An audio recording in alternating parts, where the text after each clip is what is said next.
से शुरू हो जाएगा। एक गद्दा भी हिला है।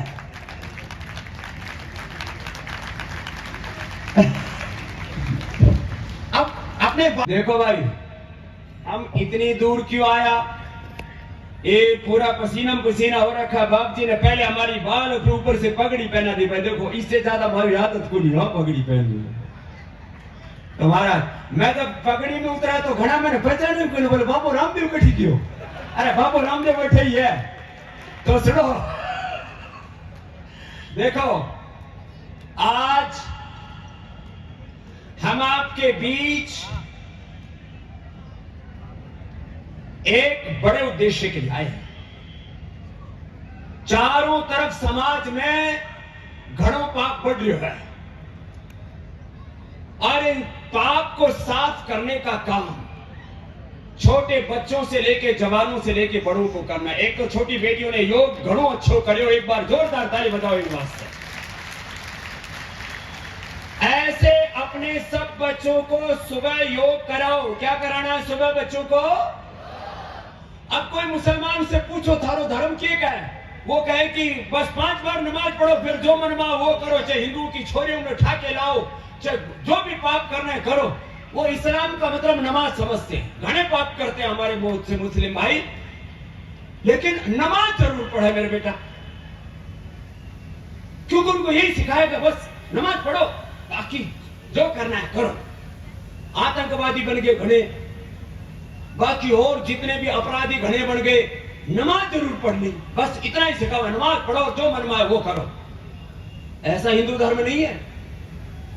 वो ईसाई क्या सिखाते हैं? बोले बस वो चर्च में जाओ, उठे चाहे दिन में भी मोमबत्ती जलानी हो जलाओ और ईसा मसीह के सामने खड़े हो जाओ, सारे पाप नष्ट। और उनका स्वर्ग का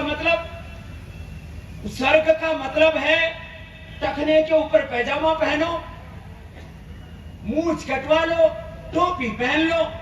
ऐसा कोई कुरान कहता है या ऐसा इस्लाम कहता, मैं नहीं कह रहा हूं, लेकिन ऐसा ही कर रहे लोग कि बस फिर तुम्हारी जन्नत में जगह पक्की। और जन्नत में क्या मिले? जन्नत में हुर्र मिले और उठे दारू पीने की मिले। ऐसी जन्नत तो जहन्नुम से भी बेकार है। लेकिन फिर भी लोग मूंछ कटवा रहे, सिर पर टोपी रख रहे और बस पागलपन है।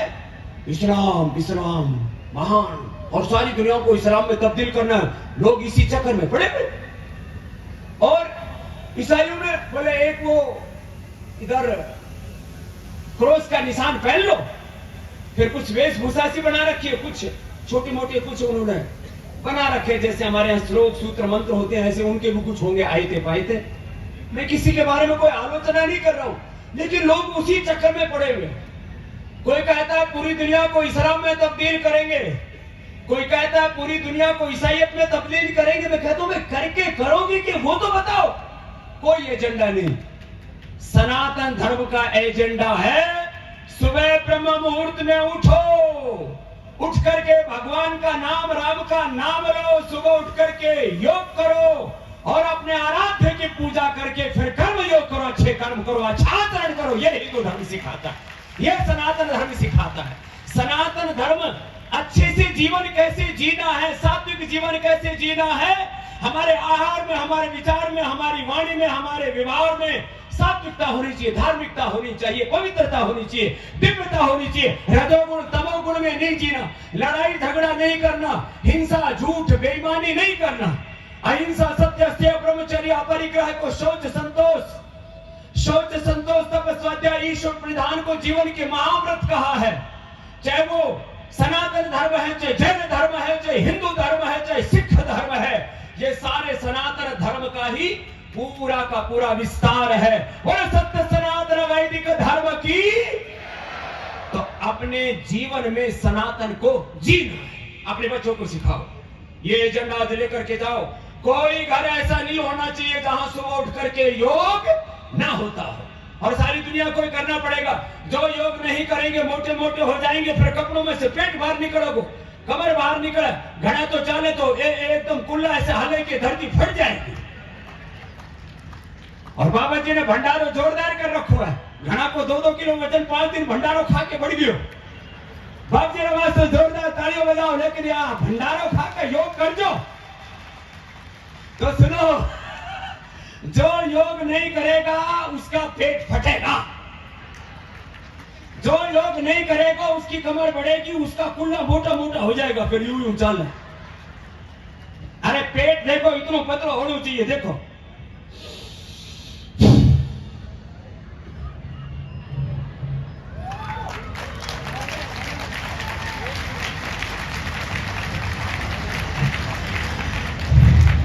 एक बाप जी 5 किलो रोट खा के आवे, आगे से घुमाने लगी तो पीछे से घूमे। मारा जीव क्यों करो, जो योग नहीं करेगा उसका पेट गड़बड़ होगा, पाचन तंत्र, उसका हृदय तंत्र को। आजकल जवान बच्चों को हार्ट अटैक आ रहे, स्कूल में पढ़ने वाले बच्चों को, दौड़ने वाले बच्चों को, खिलाड़ियों को। जो योग नहीं करेगा हार्ट अटैक होगा, जो योग नहीं करेगा बीपी शुगर बढ़ेगा। गांव में भी बीपी शुगर बढ़ने लग गयो, बताओ। योग नहीं करोगे तो बीपी शुगर की, हार्ट की बीमारी होगी, कैंसर की बीमारी होगी। योग नहीं करोगे तो जोड़ दुखेगा, गठिया की बीमारी होगी। योग नहीं करोगे तो फेफड़े, लोग क्या पोल्यूशन पोल्यूशन, यद्यपि यहाँ पर कोई इंडस्ट्रियल पोल्यूशन नहीं है, लेकिन ये धूल भी जाके फेफड़ों में जमा हो जाए, इसलिए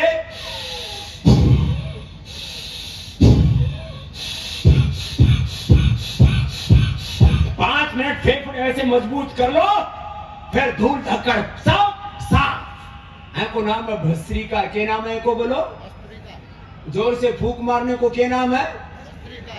जोर से तो बोलो, माता थे भी बोलो, भस्त्रिका। और ये को क्या नाम है बोलो, जोर से तो बोलो, इसका मतलब बेरो तो है, करते नहीं है पूरा। सुबह ही पेट में ठोक ठाक के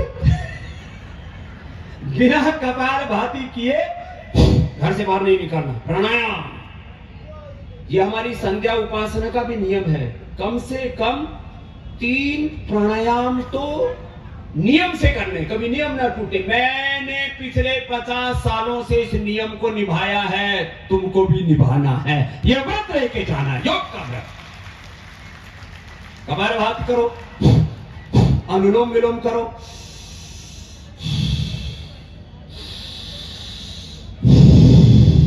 ये अनुलोम विलोम बहुत जोरदार है। दिमाग ठीक है, नहीं तो हर चीज में 2 दिमाग रहे। एक दिमाग का दारू पी ले, एक का दारू मत पी। एक दिमाग का गुटखा खा ले, तंबाकू खा ले, एक का नहीं खा। एक दिमाग कहता है जल्दी उठ जा, एक दिमाग का सोता रहे। अरे भाई सो मत ना, जाग, उत्तिष्ठत जागृत। सुबह उठ करके भस्त्रिका, कपालभाति, अनुलोम विलोम, भ्रामरी, उद्गीत, प्राणायाम, सूर्य नमस्कार जो कर सके। और छोटे बच्चों से तो सुबह उठते ही शीर्षासन करवाया करो, नीचे सिर ऊपर पैर, देखो यूं ऐसे शुरू हो जाएगा। एक गद्दा भी हिला है।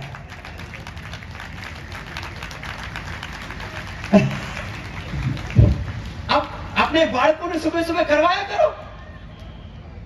ऐसा संतुलन होना चाहिए तुम्हारे शरीर पर, तुम्हारी इंद्रियों पर, तुम्हारे मन पर, तुम्हारे विचार भाव संवेदनाओं पर तुम्हारा नियंत्रण होना चाहिए। ये मन इधर डामाडोल नहीं होना चाहिए। ऐसे हमें अपने ऋषियों की तरह अपने शरीर को साधना, इंद्रियों को साधना है, मन को, चित्त चेतना, आत्मा को साधना है। और आत्म साधना करते हुए समाधि के शिखर तक हमें जाना है। तो एक व्रत आज का, सुबह उठ के योग करना है। बोलो क्या करना है सुबह उठ करके? तो दोनों हाथ उठाओ और बोलो करो योग रहो, करो योग रहो। तो हाथ उठा के संकल्प लेंगे डेली योग। पीछे वाले ने हाथ उठा हो नहीं के, टेक्निकल प्रॉब्लम है क्या? डेली योग, हाँ योग बात बड़ी। हाँ एक दूसरा ये नियम दिला रहा हूं, सुबह उठ करके धरती माता को प्रणाम किया करो। मेरे साथ बोलो माता भूमि ही, जोर से बोलो और जोर से बोलो, माता भूमि ही पुत्र हम पृथिव्याः। आगे बोलो मातृदेवो भव पितृ देवो भव, आचार्य देवो भव। ये तो आचार्य जो हमारे हैं, आचार्य महामंडल आचार्यों के वे आचार्य, बाकी भी हमारे ठाड़े ठाड़े हरिगिरी जी महाराज, सारे बड़े बड़े साधु संत आ गए, बहुत पूरा अखाड़ा जम गया महाराज। एक बार सारे महापुरुषों का अभिनंदन करो। ये हमारे सारे बड़े बड़े महाराज अठाई आ गए। महाराज हरिगिरी जी महाराज, प्रणाम प्रणाम बाबा जी, प्रणाम। ए सौभाग्यमान है हमारे। तो एक बार सारे संतों का जोरदार अभिनंदन कर दो। और कौन से बोलो भारत माता की, सनातन धर्म की। तो सुबह उठ करके धरती माता ने प्रणाम करो, ये सबकी मां है, वेद का मंत्र बोला भी। फिर माता पिता को, और माता पिता ना हो तो भी उनको भावनात्मक प्रणाम किया करो। मैं साधु होने के बावजूद भी, भाई माँ तो माँ होती है, बाप तो बाप होता है, उसने जन्म दिया ना, और सबका बाप तो भगवान है। तो धरती माता को, माता पिता को और उस परम पिता को प्रणाम करके फिर मैं अगला कदम आगे बढ़ाता हूं। ये हमारी भाव चेतना होनी चाहिए,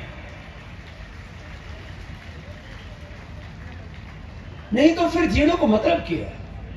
और आचरण में पवित्रता, क्या बोला, आचरण में पवित्रता।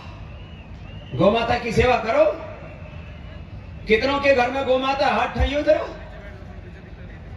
हाँ ठाके रखो, ठाके रखो भाइयों। तो पहली बार नजारा देखो महाराज, जोरदार तालियां हम बजाओ थारे वास्ते। हाँ। लगभग सबके घर में महाराज गौ माता है। नहीं तो आजकल तो महाराज हम कार्यक्रम में जावा तो गौ माता वो लोहे की गौ माता हमको भेंट दे देते हैं। अरे मैंने कहा भैया जमानो बदल क्यों, बोल गाय वो लोहे की देने लाके। आप लोग सच्चे गो भक्त और सच्चे सनातन धर्मियों अपने लिए अपना अभिनंदन करो। जिस घर में गौ माता की सेवा होती है, जिस घर में माता पिता का सम्मान होता है, उस घर में चारों धाम होते, सारे तीर्थ होते, सारे पुण्य होते, उस घर में ही स्वर्ग होता है। तो आप स्वर्ग में रहते हो यदि आपके घर में गौ माता है, तो ये काम तो करना ही चाहिए। अगली एक दो बात और, आज दोपहर का भोजन हुआ नहीं है ना, हम भी ऐसे आए हैं अभी। आओ हमारे सब जगरामपुरी जी, प्रतापपुरी जी बोले महाराज पहले पेट पूजा करो कि काम दूजो करो। मैंने कहा पेट पूजा बाद में, पहले अपना जो मेन काम है वो करके आओ, पहले अपनी मजदूरी कर ला, फिर दिहाड़ी लाना। भाई ये तो मजदूरी है। साधु को सबसे पहले धर्मोपदेश करना चाहिए। तो धर्मोपदेश चल रहा है। गौ माता की सेवा करो, बड़ों की बात मानो, बड़ों की इज्जत करो, और परिवार में घर में मिलकर रहो, और कोई जात पात नहीं करो। भगवान ने केवल एक मनुष्य जाति बनाई है, बाकी जाति हमने पैदा की।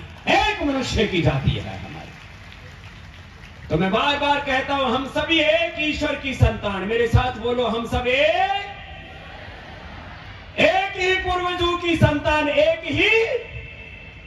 ही धरती माता की संतान। हमारा सबका डीएनए एक जैसा है, सब टेस्ट करके देख लिया है।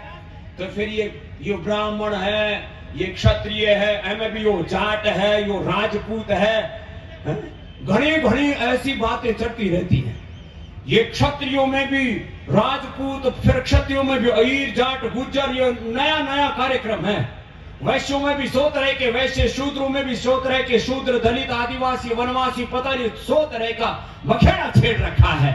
तो एक संकल्प लेकर के जाओ, हम एक ईश्वर की संतान, एक पूर्वजों की, एक धरती माता की, एक भारत माता की संतान, सभी समान, सभी महान, कोई ऊंच नीच का भेदभाव आपस में नहीं करना, सब समाज को मिलजुल करके रहना। यह संकल्प लेकर के जाओ, तो हिंदू समाज को, तो हम सनातन समाज के लोगों को कोई बांट ना सकेगा। नहीं तो ये पॉलिटिशियन लोग बड़े खतरनाक होते हैं, बांट देते हैं। ये तो अच्छा है, हिंदुस्तान के सौभाग्य से इस समय देश का राजा, देश का प्रधानमंत्री भी हमको अच्छा मिला हुआ है। वो सनातन धर्मी है, वो देवी देवताओं को, भगवान को मानता है, वो गौ माता की इज्जत करता है, वो भारत माता को माता मानता है। नहीं तो बहुत से तो भारत माता की बोले जय को नहीं बोलो, मैंने कहा फिर जा ढेकी कर लो। तो भाई बहनों, आपको अपने इन मूल्यों का आदर करना है, और अपने सनातन धर्म के जो मूल मूल्य हैं उनको कभी भूलना नहीं है। अगली बात, जात पात में विश्वास नहीं करना, मिलजुल करके प्यार मोहब्बत से रहना, और गांव में किसी एक आदमी को कोई रोग दुख तकलीफ हो जाए तो पूरा गांव मिलकर के उसकी सहायता करे, ऐसा वातावरण समाज में बनाओ। यह है हमारी सनातन संस्कृति। एक दूसरे की सेवा करो, संगच्छध्वम संवदध्वम सबो मनांसि जानतम एकत्वम अनुपश्यत मित्रस्य चक्षुषा सर्वाणि भूतानि समीक्षन्ता। ये है हमारी, ये है वैदिक उद्घोष। ये वेद ये महाराज जगराम जी ने गुरुकुल में पढ़े, हम बोला ये बोले कम है, ऐको हिस्सों को भी मैं बोल दूं। तो बस ये बात समाज में मिलजुल के रहो। मंदिर मस्जिद गिरजा घर में बांट दिया भगवान को, धरती बांटी सागर बांटे, मत बांटो इंसान को। बहुत मामला गड़बड़ हो गया है। लास्ट, अच्छा, ये राजस्थान के टीलू में भी ये कोलगेट वाले घुस गए। एक हकीकत की बात है, ये हमारे को कहा चुनीलाल, एक बालक है चुनीलाल, कटे उठे न बैठे हुए, एक गांव में गया तो टीला में ले गया हमने चुनीलाल जी। तो उठे 90 या 100 साल का एक बुजुर्ग मिल गया। मैंने कहा थारा दांत तो 32 का 32 है, 36 का 36 है। मैंने कहा 36 ही तो थारी तो बहुत बढ़िया है, कौन सी दांतन करो? बोले दांतन किया हुआ है। मैंने कहा दांतन में नीम की बबूल की क्या करो? बोले शेरों के मुंह किसने धोए, लो। तो मैंने कहा खाते पीते क्या हो? बोले ऊंटनी को दूध पियो, बकरी को दूध पियो, कभी भेड़ों मिल जाए तो वो ही चेप दिया। और दांत इतने जबरदस्त, लेकिन थारी ढाणियों में गांव में भी कोलगेट वाला घुस गया। आज संकल्प लेके जाओ, अपने घर में कोलगेट नहीं लेके आएंगे, अपने घर में डो नहीं लेके आएंगे, अपने घर में फेयर एंड लवली लेकर के नहीं आएंगे, बर्गर पिज्जा नहीं खाएंगे पिएंगे। अटे इतनी गर्मी हो, अटे भी कोका कोला बीफ से पीवा है, जितना ठंडा मतलब टॉयलेट क्लीनर में की थी। अब बताओ, ये मामला गड़बड़। देश का पैसा देश में रहना चाहिए कि विदेश में जाना चाहिए? बोलो, जोर से बोलो। तो जब तुम कोलगेट लेके आते हो, पेप्सोडेंट लेके आते हो, डो लेकर के आते हो, लक्स लाइफबॉय लेके आते हो, और फेयर एंड लवली, ए छोड़ियो सुन लो, वो फेयर एंड लवली लेके आओ, वो सफेद सफेद क्रीम लगा कर यूं सोचा कि मैं गोरी हो जाऊंगी। हरियाणा के एक आदमी अपने भैंस के पुट्ठे ऊपर 5 साल लगा, 1 इंच भी गोरी ना बीच कर। तो यो काम मत करियो। तो मैंने क्या पूछा, देश का पैसा कहाँ रहना चाहिए? बोलो, फिर से बोलो। इसलिए हमने गीत गाए, मेरा हो तन स्वदेशी, मेरा हो मन स्वदेशी, मर जाऊं तो भी मेरा हो बेकफन स्वदेशी। करे शक्ति का विभाजन, मिटे पूंजी का शासन, बने गांव स्वावलंबी, बने राष्ट्र स्वावलंबी, नीति है स्वदेशी। तो सुनो, अब मैं ये तो नहीं कह रहा कि खाली पतंजलि का इलाज हो, लेकिन कोलगेट से 100 गुना अच्छो है दंत कांति। क्या अच्छो है बोलो? अच्छा, दंत कांति कितना करे? जरा हाथ ठाइयो, ठीक ठाक करे, बाकी आधा न बेरो को नहीं। फिर वही बापा वाला मामलो है, शेरों के मुंह किसने धोए। तो कोलगेट नहीं लाना, अकेले क्या ना बोलो। क्यों? क्योंकि उससे जो पैसा आएगा उससे गौशाला बनेगी, गुरुकुल बनेगा, सनातन धर्म आगे बढ़ेगा, देश की सेवा होगी। ये तो लूट के ले जाएंगे सब। पहले ईस्ट इंडिया कंपनी ने देश लूटा भी है, लूट रही है। अपने देश का साबुन, अपने देश का शैम्पू, अपने देश के प्रोडक्ट यूज करो। क्यों विदेशी कंपनियों को अपने धन की बर्बादी कर रहे हो? तो ये संकल्प लेके जाओ, स्वदेशी अपनाएंगे, देश को बचाएंगे। बोला, क्या बोला? स्वदेशी अपनाएंगे। ये कोई कंपनी का नारा नहीं है, ये एक राष्ट्र के स्वावलंबन और आत्मनिर्भरता का नारा है। और पतंजलि का तो संकल्प है, हमने जो पुरुषार्थ किया उससे जो अर्थ मिला उसको हमने परमार्थ करने में लगाया, और एक समर्थ भारत पर वैभवशाली हम सब मिलकर के भारत बनाएंगे। ये संकल्प है हमारा। तो ये आज की कुछ बातें मैंने वो बताई कि अपने जीवन में जीना कैसे है, करना क्या है। बाकी रोज अपना इष्ट देवता का ध्यान करो। मैं देख रहा हूं गांव में आते आते ग्राम देवता, कुल देवता का जीवंत रूप यहाँ राजस्थान की धरती पर देखने को मिलता है। आप सब अपनी अपनी जो ये धर्म परंपरा है, कुल परंपरा है, इसका निर्वहन करते हुए अपने धर्म स्थानों के प्रति, अपने धर्म गुरुओं के प्रति पूरी श्रद्धा रखो और जो अपना धर्म गुरु कहे उधर ही आगे बढ़ना, बाकी किसी के चक्कर में मत आना, एक संकल्प लेकर के जाना। अपने धर्म गुरु, अपने साधु संत महात्मा, और उसमें भी जो प्रामाणिक महात्मा है, देखो कोई किसी से भूल चूक भी हो जाए, मैं ये नहीं कहता कि मैं कोई किसी से भूल चूक नहीं होगी, तो भाई अपने बड़े हैं ना, वो अपने आप ठीक कर लेंगे। लेकिन आज भी पूरी दुनिया में सबसे शुद्ध कहीं साधु है तो सनातन धर्म के साधु। एक बार जोरदार अभिनंदन अपने धर्म के ध्वजावाहकों के लिए। और पुनः एक बार हमारे उन ब्रह्मलीन निर्वाण को प्राप्त जिन्होंने किया, तपस्या की, ऐसे धर्मपुरी जी महाराज जी, और वो जो धर्म का झंडा गाड़ के गए उसको आगे बढ़ा रहे हमारे महापुरुष, इन सब महापुरुषों के चरणों में प्रणाम करता हुआ आप सबके बीच में हम इसलिए आए क्योंकि हमको जब कोई सनातन धर्म का साधु जब याद करता है और ये कहता है कि महाराज अठे लाखों लोग आ रहे हैं अपने साधु ने सुनने वास्ते, तो फिर वहां आना हम अपना धर्म मानते हैं, हम अपना कर्तव्य मानते हैं। इसलिए इतनी दूर से चल करके आपके बीच आए तो कोई एहसान करने नहीं आए, ये हमारा धर्म है। और आने वाले समय में पूरी दुनिया अब सनातन धर्म को ही फॉलो करेगी और जीने का कोई रास्ता भी नहीं। वेदा हमेतम पुरुषम महांतम आदित्य वर्णम तमसा पुरस्तात् तमेव विदित्वात् मृत्युमेति नान्यः पंथा विद्यते अनाय।